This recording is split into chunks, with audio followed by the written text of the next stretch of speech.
Hello students, आप सबको स्वागत है हमारे यूट्यूब चैनल पे। और इसके पीछे वाला लेक्चर में जो मैंने आपको बताया था वह किरचॉफ के नियम बताया था, शायद आपको याद होगा। देखो, मैं बताया था, इसके एग्जाम्पल भी बताया था। एग्जाम्पल को आप लोग को मैंने बोला कि स्क्रीनशॉट आप कर लो, एग्जाम्पल का आप स्क्रीनशॉट कर लो। मैंने ऐसा बात बोला था, लेकिन आपने नहीं किया होगा, वो बात अलग है, लेकिन स्क्रीनशॉट कर लो। राइट, मैंने बोला था, ये था आपका किरचॉफ का फर्स्ट नियम। ये था आपका चालकों के किसी जाल में किसी बिंदु पर मिलने वाली कुल धाराओं का बीजीय योग कितना होता है, 0। या इसको आप दूसरी तरह से बोल सकते हैं कि सम ऑफ इनकमिंग करंट देख सकते हो आप, मैंने इसको भी बताया था। Sum of incoming current are equal to sum of outgoing current, मतलब जितना आती है उतना जाती है। इससे बताया था कि जो फर्स्ट लॉ होता है, फर्स्ट लॉ जो जंक्शन लॉ कहते हैं बेटा, और इस लॉ का रिलेशन जो होता है वह होता है आवेश संरक्षण के सिद्धांत से। और किरचॉफ के जो दूसरा नियम है उसका संबंध किससे होता है, तो ऊर्जा के संरक्षण सिद्धांत से। आज हम लोग जो है बहुत ही ज़बरदस्त टॉपिक लेकर के आए हैं, उसका नाम है व्हीटस्टोन ब्रिज। ध्यान दीजिएगा, व्हीटस्टोन ब्रिज, ध्यान से देखना। व्हीटस्टोन आधा वह व्हीटस्टोन ब्रिज क्या होता है, ध्यान से देखना। ये है डायग्राम व्हीटस्टोन ब्रिज का, ये डायग्राम है। इस डायग्राम को पहले आप ध्यान से देखो, क्या है व्हीटस्टोन ब्रिज का ये डायग्राम है।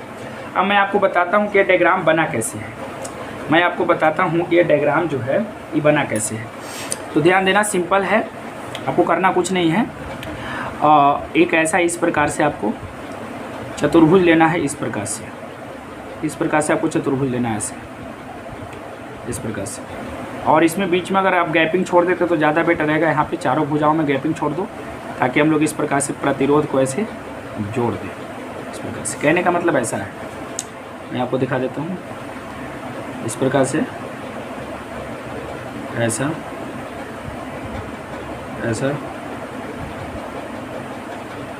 है। इस प्रकार से आप जोड़ लोगे, हमें लगता है कि आप बना लोगे ना जी। और इसके बीच में जो है, इसके बीच में एक नीडल यहाँ पर है, गैल्वेनोमीटर ही है, गैल्वेनोमीटर लगा हुआ है, इस प्रकार से है। ध्यान से देख सकते हैं, इस प्रकार से आपका फिगर है। देखो, इस प्रकार से आपका फिगर बना हुआ है। फिगर को आप देख के समझ सकते हैं। एक चतुर्भुज है, तो चतुर्भुज लिया गया है। चतुर्भुज आप ऐसे भी ड्रा कर सकते हैं, तो इस प्रकार से नहीं, ऐसे भी आप ड्रा कर सकते हैं। इस प्रकार से नहीं लेना है, आपको कुछ इस प्रकार से लेना है चतुर्भुज को। इस प्रकार से आपको चतुर्भुज को लेना है, और यहाँ पे आपको लगा देना है रेसिस्टर, बीच में गैपिंग छोड़ दोगे ज़्यादा बेटर है। चलो, तो इसी फिगर पे हमको काम करना है, फिगर को मैं पुनः ड्रा करता हूँ, ध्यान से देखना। यहाँ पे ध्यान दीजिए,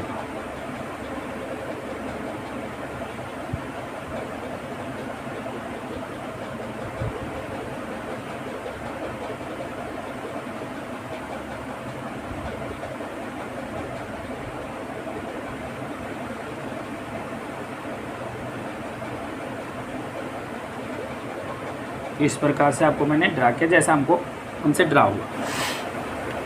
ये हो गया, चतुर्भुज हो गया। चतुर्भुज के चारों भुजाओं पर हमने रेसिस्टर को लगा दिया। ध्यान से समझेंगे, चतुर्भुज के चारों भुजाओं पर मैंने क्या लगा दिया, रेसिस्टर लगा दिया। पूरी बात आप समझिएगा। नाम देना चाहते दे सकते हैं, मैंने दे दिया A, B, C और D, मैंने नाम दे दिया। अब ये चतुर्भुज पर 4 जो है रेसिस्टर लगा हुआ है, राइट। तो ये रेसिस्टर का कुछ रेसिस्टेंस होगा ना, प्रतिरोध। इसको बेटा, इस सिंबल को क्या बोलते हैं आप, ध्यान से देखना। इस सिंबल को आप बोलते हैं प्रतिरोधक, और प्रतिरोधक का अपना एक प्रतिरोध होता है जिसको आप R बोलते हैं। जिसके प्रतिरोध को मैंने P लिखा, और इसके प्रतिरोध को मैंने Q। यहाँ पर आप R नहीं, यहाँ पर आप R लेंगे, यहाँ पर भी ले सकते हैं, लेकिन मैं चाहता हूँ कि पूरा बुक वाला हूबहू बात बताऊँ। ये P है, Q है, R है, यहाँ पर मैंने A से। ध्यान से देखें, ये क्या है बेटा, ये है आपका प्रतिरोधक। तो प्रतिरोधक का प्रतिरोध कितना लगा है, P। ये जो BC भुजा आप देख रहे हो ना, BC भुजा के बीच में जो मैंने प्रतिरोधक लगाया है उसका प्रतिरोध Q है। तो आप इस प्रकार से समझ सकते हैं। ये B और D के जो आप ये जो 2 बिंदु देख रहे हैं, दोनों बिंदु के बीच में मैंने लगा दिया गैल्वेनोमीटर को। तो उसका नीडल है, गैल्वेनोमीटर का प्रतिरोध कितना है, कैपिटल जी। इस प्रकार से लगा देगा। ये परिपथ कंप्लीट नहीं है, ये सर्किट कंप्लीट नहीं है। अगर ये कंप्लीट होता तो ये ज्वाइंट होता, कंप्लीट नहीं है। अब ध्यान से देखना, कोई पूछता है आपसे व्हीटस्टोन ब्रिज क्या है, तो कहना है आपको कि जब चार प्रतिरोधों को किसी चतुर्भुज के चार भुजा के रूप में जोड़ा जाए। ध्यान से देखना, जब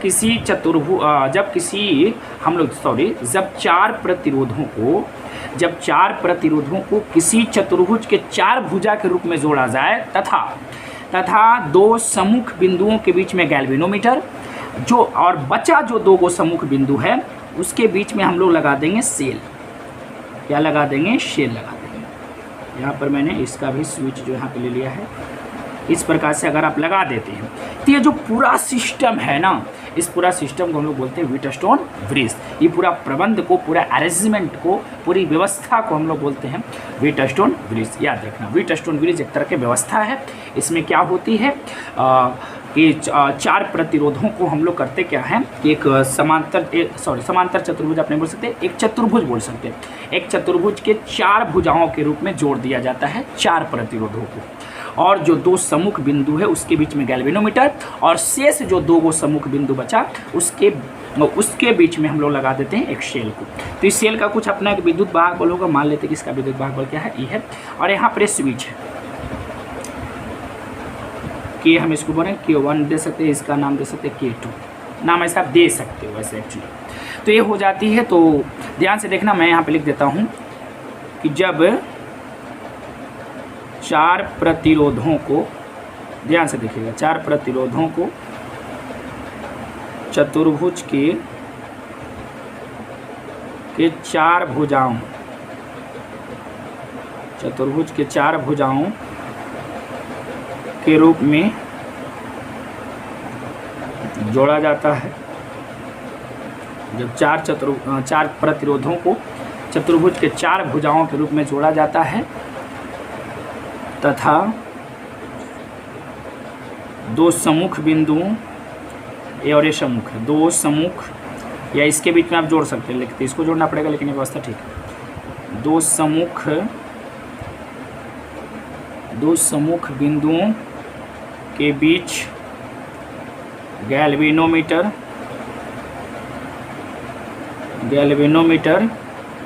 तथा शेष दो सम्मुख बिंदुओं के बीच सेल को लगा दिया जाता है। सेल को लगा दिया जाता है। ध्यान से देखिएगा, लगा दिया जाता है। तब यह प्रबंध या व्यवस्था को व्हीटस्टोन ब्रिज, ध्यान से देखना, व्हीटस्टोन ब्रिज कहा जाता है। याद रखना, ये व्हीटस्टोन ब्रिज का मैंने डिफिनेशन दे दिया, ठीक है।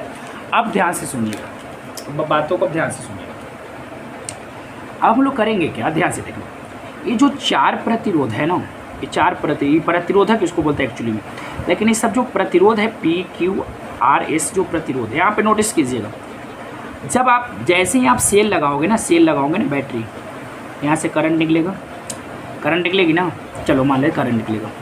मान लेते हैं कि ये जो आपका AB वाला जो पार्ट है, ये जो पार्ट है, इस जो भाग है, इस भाग में बहने वाली करंट I1 है, मान लेते हैं। ऐसे मुख्य करंट मेरा I निकला, इधर से मुख्य करंट I निकला।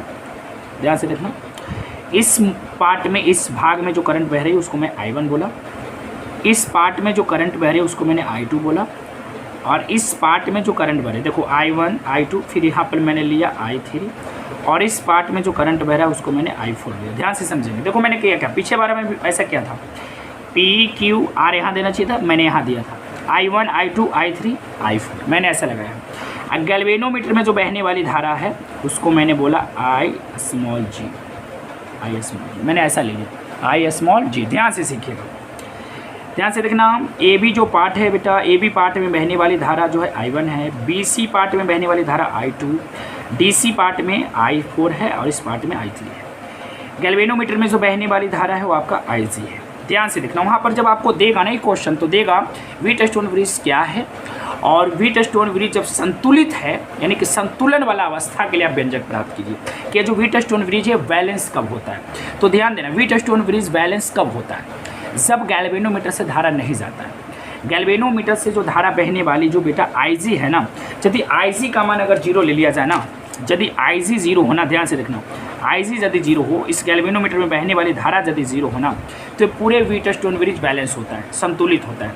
तो सर ये 0 कब होगा, सवाल यह है ये 0 कब होगा, किस कंडीशन को हम लोग फॉलो करेंगे, किस कंडीशन पर हम लोग वर्क करेंगे ताकि ये IG 0 हो जाए, वही कंडीशन को निकालना है आपको, उसी कंडीशन को निकालना है। ऐसे फिलहाल मैं आपको बता देता हूँ, ध्यान देना, ये जो भुजा है ना बेटा, ये जो भुजा है ना, ये वाला भुजा और ये वाला भुजा दोनों संगत भुजा है, कॉरस्पॉन्डिंग साइड्स, ये दोनों कॉरस्पॉन्डिंग साइड है।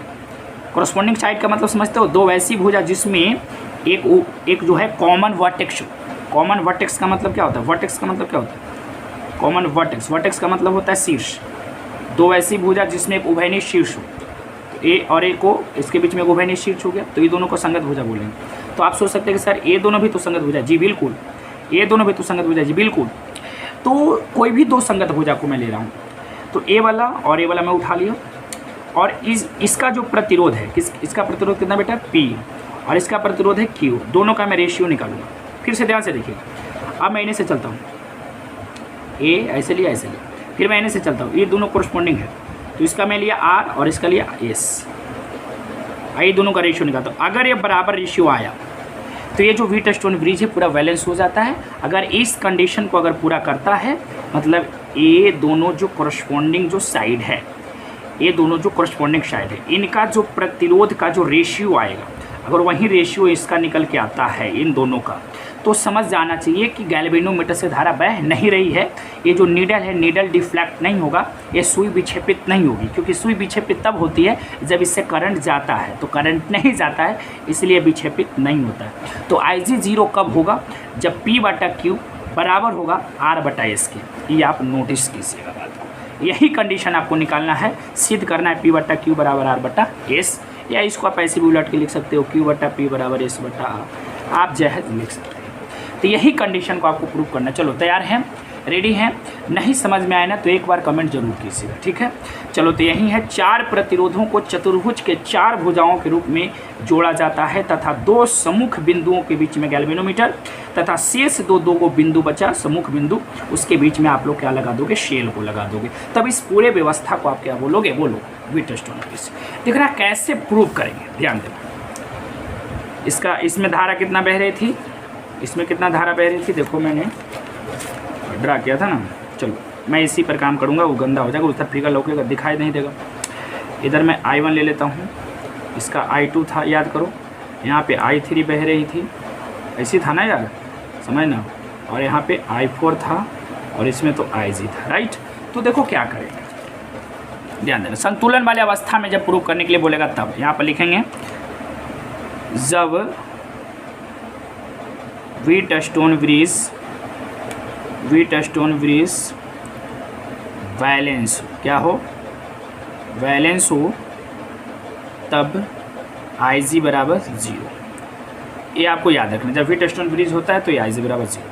अब करना क्या है सर, वो कंडीशन को लाने के लिए आपको करना क्या है, तो ध्यान देना, बहुत सिंपल है, बहुत सिंपल। चलो किरचॉफ के नियम याद है, दोनों नियम आपको याद होना चाहिए। पहला नियम, किसी बिंदु पर मिलने वाली कुल धाराओं का बीजीय योग कितना होता है, अलजेब्रिक सम कितना होता है, 0।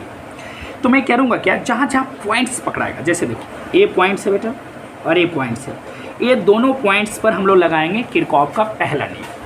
तो आप सोच रहे होंगे सर पॉइंट्स पर यदि किरचॉफ का नियम लगता है तो आप इस पॉइंट्स पर भी लगा सकते हैं, जी बिल्कुल नहीं। मैं इन दोनों पॉइंट्स पर किरचॉफ का नियम नहीं लगाने वाला हूँ, ये दोनों पॉइंट्स पर मैं किरचॉफ का नियम लगाऊंगा, किरचॉफ का पहला नियम। उसके बाद किरचॉफ का तो पहला नियम मैंने लगा दिया पॉइंट्स पर, क्योंकि किरचॉफ का जो पहला नियम होता है बेटा उसको जंक्शन ला कहते हैं। जंक्शन ला, यहाँ पर जंक्शन हो रही है, ए वाला करंट और ए वाला करंट का यहाँ पर जंक्शन हो रही है, ए वाला करंट का मतलब जंक्शन हो रही है। लेकिन यार जो दूसरा नियम है उसको बोलते हैं क्लोज मेश ला, बंद पाश नियम। कहने का मतलब है कि वो जो नियम लगेगा ना वो क्लोज इलेक्ट्रिक सर्किट में लगेगा। तो A B D A, ये जो आपको दिखाई दे रहा है A B डी ए वाला में हम लगाएंगे किरचॉफ के दूसरा नियम। फिर से एक और बन रहा है डी बी सी डी, ए वाला में लगाएंगे फिर से हम लोग किरचॉफ के दूसरा नियम। तो ध्यान देना, सबसे पहले मैं पॉइंट बी पर लगाता हूँ किरचॉफ का पहला नियम।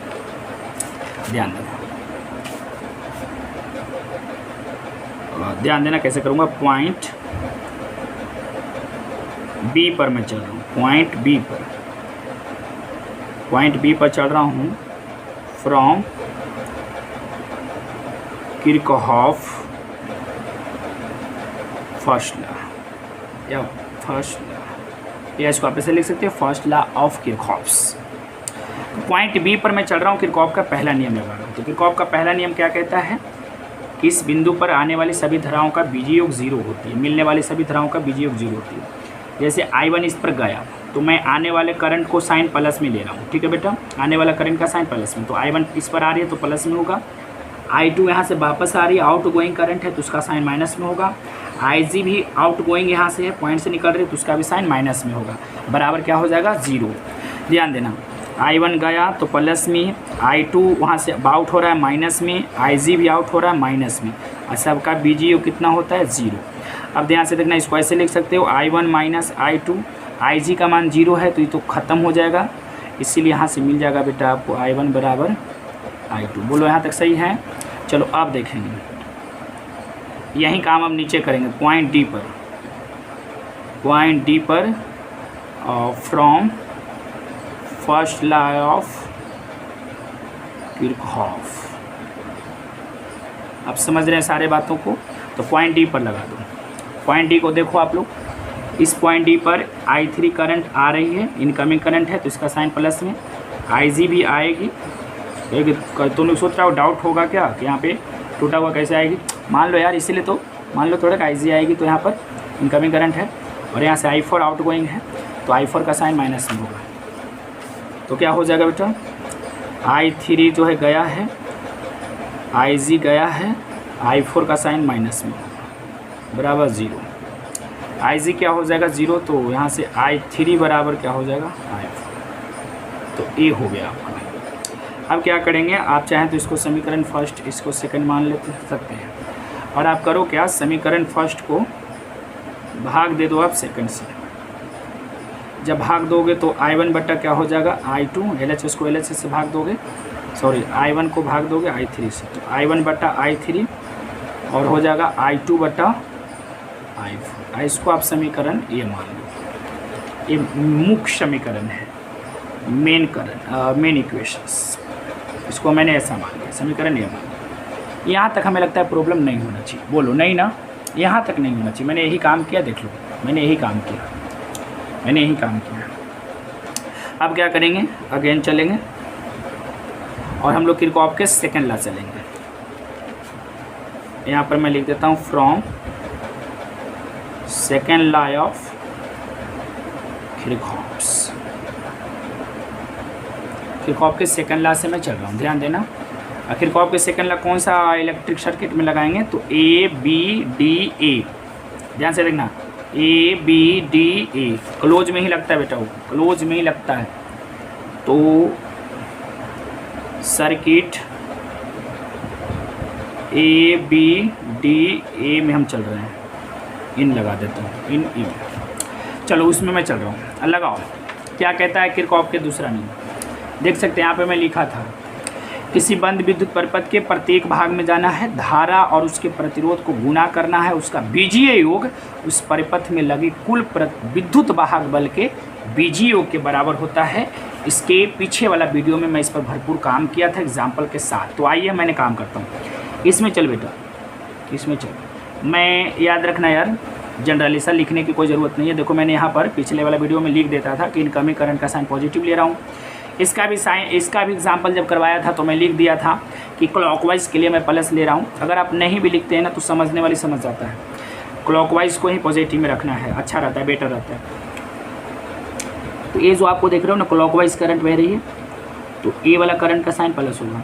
तो करंट इस वाला भाग में चल रहे हैं बेटा, और इस वाले भाग में चलेंगे, फिर ये वाला भाग में चलेंगे।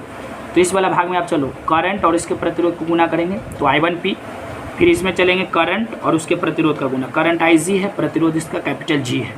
फिर इसमें चलेंगे I3 और R। अब बात रहा साइन की बेटा, ध्यान से देखना। तो मैंने I1, ध्यान से देखो मैं बता रहा हूँ, I1 और P को मल्टीप्लाई कर दिया, I1 और P को क्या कर दिया, मल्टीप्लाई, यहाँ देखना। फिर IG और कैपिटल G को मैं मल्टीप्लाई करूँगा, IG और कैपिटल G का।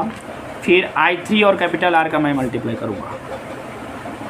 इन दोनों का साइन मैं प्लस लेने वाला हूँ, लेकिन इसका माइनस लेने वाला हूँ, क्योंकि ये देख सकते हैं ये एंटी क्लॉकवाइज बहने वाली है, तो एंटी क्लॉकवाइज वाला को मैं निगेटिव ले रहा हूँ।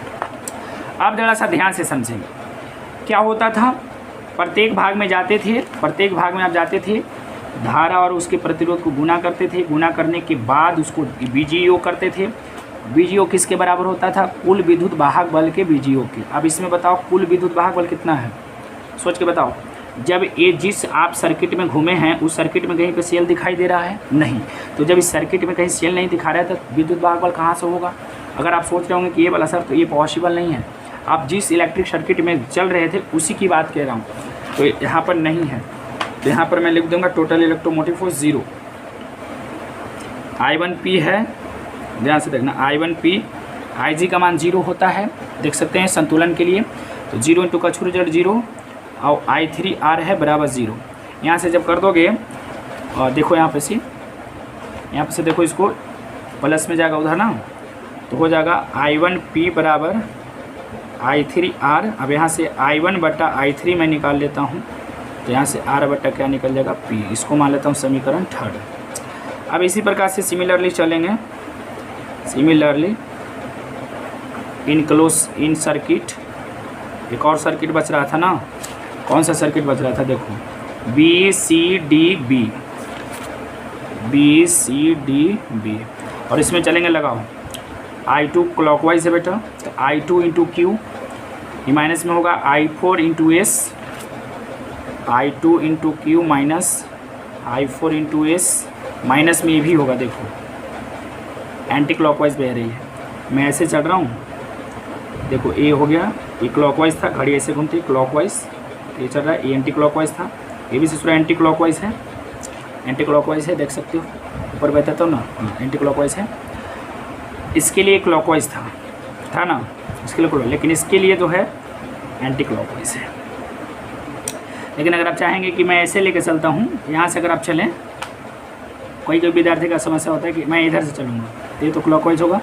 तो घड़ी ऐसे किसी भी हालात में नहीं चलती है, ऐसे नहीं चलती है घड़ी, ऐसे चलते नहीं, ऐसे चलती है। तो अब जैसे भी करके देख लो, I2Q ये भी माइनस में होगा, ये भी माइनस में होगा, माइनस होगा IG इंटू कैपिटल G बराबर 0। उसमें कुल विद्युत वाहक बल कितना है, 0 है।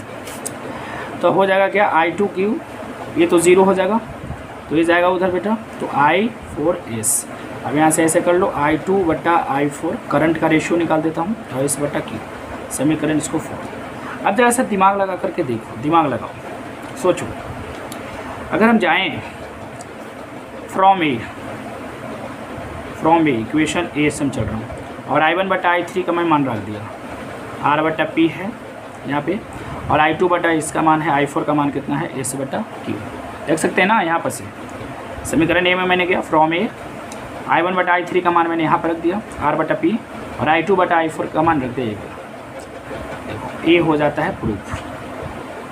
मैं इसी चीज़ को मैं प्रूव कर रहा था, देखो इसी चीज़ को मैंने प्रूव कर रहा था। सर आप इस चीज़ को कहाँ से प्रूव कर रहे थे, आप तो प्रूव करने वाले थे P बटा Q बराबर R बटा S, लिखने तो ऐसे हो गया। देखो हुआ कुछ नहीं है, देखो मैं इसको अगर गुना क्रॉस मल्टीप्लिकेशन करके अगर अरेंज करूँ फिर से तो हो जाएगा। ध्यान से देखना क्या लाए हम लोग रिजल्ट, R बटा P, देखो R बटा P, तो ये दोनों क्या कॉरस्पॉन्डिंग साइड नहीं है, ये और एक कॉरस्पॉन्डिंग साइड है कि नहीं है, ये और एक कॉरस्पॉन्डिंग साइड है, तो R बटा P और ये दोनों कॉरस्पॉन्डिंग साइड है, तो S बटा Q होगा। देखो S बटा Q, लेकिन एक चीज़ याद रखना, अगर इधर वाले देखो ये कॉरस्पॉन्डिंग तो है दोनों, लेकिन अगर इधर से आप R उठाते हैं तो इधर से S उठाना पड़ेगा। बात को समझिए, इधर से R उठाते हैं तो इधर से S उठाना पड़ेगा। अगर उधर से आप P उठाते तो पहले, जैसे P को आप पहले रखेंगे और R को बाद में, तो इधर से Q पहले और S बाद में, अब बराबर। तो इसको भी देख लीजिए, उलट दीजिए, P बटा R बराबर Q बटा S। तो ये हो जाता है। कहने का तात्पर्य है कि व्हीटस्टोन ब्रिज बैलेंस तब होगी जब कोई भी दो कॉरस्पॉन्डिंग जो आपका रेसिस्टर है, उसका रेसिस्टेंस का जब रेशियो निकालेंगे तो अगला कोरस्पॉन्डिंग के इक्वल होना चाहिए, ऐसा होगा। अगर ये कंडीशन फॉलो करता है तब व्हीटस्टोन ब्रिज के लिए आप इस चीज़ को आप समझ लें। व्हीटस्टोन ब्रिज आपको संतुलित होता है, प्रूव होता है। व्हीटस्टोन ब्रिज पूछेगा कि व्हीटस्टोन ब्रिज बैलेंस कब होता है, जब गैल्वेनोमीटर में कोई विक्षेप न हो। गैल्वेनोमीटर में विक्षेप कब न होगा, जब गैल्वेनोमीटर में बहने वाली धारा 0। ये है, आपको ध्यान से देख लीजिए, ये सारे बातें हैं। अगर कहीं पे आपको प्रॉब्लम हो तो एक बार और पूछ सकते हैं आप कमेंट के ज़रिए पूछ सकते हैं। ऐसे तो आप हमारे सामने नहीं है, इसलिए पूछ सकते हैं। ये सारा चीज़ था। उम्मीद करते हैं आप समझ गए होंगे। अब अगर समझ गए होंगे तो अब हम लोग कुछ क्वेश्चन कर लेते हैं। ध्यान से देखना, कुछ ऑब्जेक्टिव कर लेते हैं, ध्यान से देखिएगा। अब हम लोग कुछ ऑब्जेक्टिव की ओर बढ़ते हैं। देखो, ये ऑब्जेक्टिव है, मेरा राइटिंग वाइटिंग कुछ नहीं है, ये मेरा ऑब्जेक्टिव मैं आपके सामने लाया हूँ। बहुत इंपॉर्टेंट ऑब्जेक्टिव है, याद रखिएगा। कहता है पहला ऑब्जेक्टिव कि जब ताप में वृद्धि होगी तब चालक का प्रतिरोध क्या होगा। मैंने पीछे भी बताया है कि जब ताप को आप बढ़ाओगे, जब आप टेम्परेचर को इंक्रीज करोगे, जब टेम्परेचर को आप इंक्रीज करोगे तो जो रेसिस्टर है आर ऑफ कंडक्टर वो भी इंक्रीज कर जाएगी। टेम्परेचर बढ़ेगा जैसे जैसे वो भी इंक्रीज कर जाएगी। अगर हम ऐसे ले लें, ऐसे अगर ले लें तो इस प्रकार से आप ग्राफ पढ़ सकते हैं। इधर टेम्परेचर ले लीजिए, इधर रेसिस्टेंस। जैसे जैसे आप टेम्परेचर बढ़ाएंगे रेसिस्टर आपका बढ़ते जाएगा, रेसिस्टेंस बढ़ते जाएगा। तो आप इस ग्राफ से आप समझ सकते हैं ऐसे। तो जब ताप में वृद्धि करोगे तो चालक का प्रतिरोध क्या होगा, बोलो, बढ़ेगा। अच्छा, अगला बात कह रही है कि विद्युत परिपथ में, ध्यान से देखिएगा, विद्युत परिपथ में किसी बिंदु पर सभी धाराओं का बीजीओ कितना होता है, बताओ। विद्युत परिपथ में किसी बिंदु पर सभी धाराओं का बीजीओ कितना होता है, अनंत या शून्य, धनात्मक, ऋणात्मक। तो किरचॉफ का पहला नियम है ना, शून्य होता है। और एक चीज़ याद रखिए,